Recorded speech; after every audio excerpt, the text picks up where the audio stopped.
Hello friends, welcome to my channel secret recipe. இன்னைக்கு நம்ம செய்ய போகிற ரெசிபி லஞ்ச் பாக்ஸ் ரெசிபி தேங்காய் சாதம். இதுக்கு தேவையான இன்க்ரீடியன்ஸ் வடிச்ச சாதம், கடலைப்பருப்பு, உளுத்தம் பருப்பு, வேர்க்கடலை, ரெட் சில்லி, தேங்காய், உப்பு.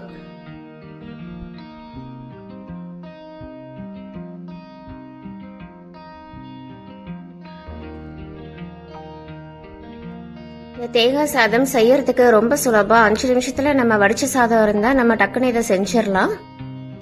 இதோட உருளைக்கிழங்கு வறுவல், வெண்டைக்காய் வறுவல் எது இருந்தாலும் இந்த தேங்காய் சாதத்துக்கு நல்ல காம்பினேஷனா இருக்கும். ஸோ ஃப்ரெண்ட்ஸ், இந்த வீடியோக்குள்ள போறதுக்கு முன்னாடி சீக்ரெட் ரெசிபி சேனலுக்கு சப்ஸ்கிரைப் பண்ணுங்க. ஸோ தட் என்னோட நோட்டிபிகேஷன்ஸ் எல்லாமே உங்களுக்கு உடனே வந்துடும். இப்போ வாங்க இந்த தேங்காய் சாதம் எப்படி பண்றதுன்னு பார்க்கலாம். இதுக்கு தேவையான இன்கிரீடியன்ஸ்: 1 ஸ்பூன் கடலைப்பருப்பு எடுத்திருக்கேன், 1 ஸ்பூன் உளுத்தம் பருப்பு எடுத்திருக்கேன், கொஞ்சமா வேர்க்கடலை எடுத்திருக்கேன், காஞ்ச மிளகா 5 எடுத்திருக்கேன். நீங்க பச்சை மிளகா கூட சேர்த்துக்கலாம், அதுவும் நல்லா இருக்கும். ஃப்ரெஷ்ஷா ஒரு கொத்து கருவேப்பிலை எடுத்திருக்கேன். வடிச்ச சாதம் நல்லா ஆற வச்சு இந்த மாதிரி உதிரி உதிரியா நான் எடுத்திருக்கேன். சாதம் நல்லா குழைவா இருக்கக்கூடாது. குழைவா இருந்தா நமக்கு தேங்காய் சாதம் நல்லா இருக்காது. இந்த மாதிரி உதிரி உதிரியா நீங்க வடிச்சு எடுத்து வச்சுக்கோங்க. தேங்காய் துருவல் 1/2 கப் நான் எடுத்திருக்கேன், 1 மூடி எடுத்திருக்கேன். இப்போ நம்ம தேங்காய் சாதம் செய்ய ஆரம்பிச்சிடலாம். கொஞ்சமா எண்ணெய் சேர்த்திருக்கேன். எண்ணெய் நல்லா காஞ்சதுக்கு அப்புறமா கடுகு போட்டுக்கோங்க. கடுகு நல்லா பொரிஞ்ச உடனே ஃப்ரெஷ்ஷா ஒரு கொத்து கருவேப்பிலை சேர்த்துக்கோங்க. சேர்த்துட்டு கடலைப்பருப்பு, உளுத்தம் பருப்பு எல்லாம் சேர்த்துக்கோங்க. சேர்த்துட்டு 1 நிமிஷம் நல்லா வதக்கி விட்டுக்கோங்க. கூடவே நிலக்கடலை சேர்த்துக்கோங்க.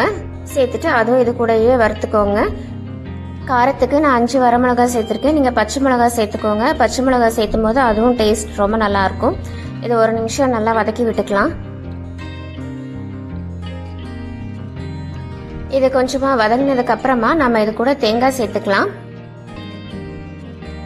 நான் 1 மூடி தேங்காய் துருவி எடுத்து வச்சிருக்கேன், அதை அது கூட நான் சேர்த்துக்கிறேன். நம்ம தேங்காயும் சேர்த்து இது கூட நல்லா வதக்கிக்கலாம். வதக்கும் போது நமக்கு தேங்காயில இருக்கிற ஈரத்தன்மையெல்லாம் நமக்கு ட்ரை ஆயிரும். அதனால நமக்கு தேங்காய் சாதம் சீக்கிரம் கெட்டு போகாம இருக்கும். அதுக்காக தான் நம்ம நல்லா வதக்கி எடுத்துக்கிறோம். இப்போ நமக்கு தேங்காய் நல்லா வதங்கியாச்சு. இந்த ஸ்டேஜ்ல நம்ம சாதத்துக்கு தேவையான உப்பு நம்ம சேர்த்துக்கலாம். நீங்க எந்த அளவு சாதம் எடுத்திருக்கீங்களோ அந்த அளவு நீங்க உப்பு சேர்த்துக்கோங்க. சேர்த்துட்டு நல்லா மிக்ஸ் பண்ணி விட்டுக்கோங்க. பாருங்க, நமக்கு தேங்காய் நல்லா ட்ரை ஆயிருச்சு பாருங்க. இப்போ நம்ம வடிச்சு வச்சிருக்கிற சாதம் இது கூட நம்ம சேர்த்துக்கலாம். சாதம் கொஞ்சம் ஆற வச்சு நீங்க சேர்த்துக்கோங்க. சேர்த்துட்டு இதை நல்லா கலந்து விட்டுக்கோங்க. நீங்க கலந்து விடும் போது நல்லா அடியில இருந்து எடுத்து விட்டு நீங்க கலந்து விட்டுக்கோங்க.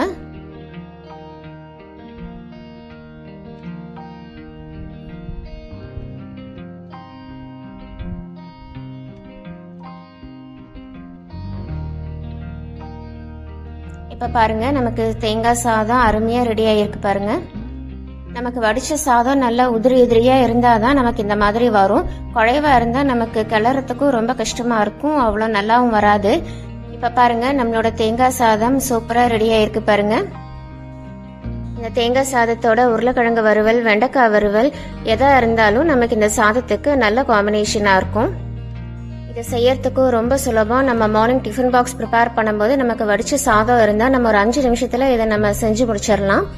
ஸோ ஃப்ரெண்ட்ஸ், இந்த ரெசிபி எல்லாருமே ட்ரை பண்ணி பாருங்க. சீக்ரெட் ரெசிபி சேனலுக்கு சப்ஸ்கிரைப் பண்ணுங்க. ஸோ தட் என்னோட நோட்டிஃபிகேஷன்ஸ் எல்லாமே உங்களுக்கு உடனே வந்துடும். Thank you, take care, bye bye.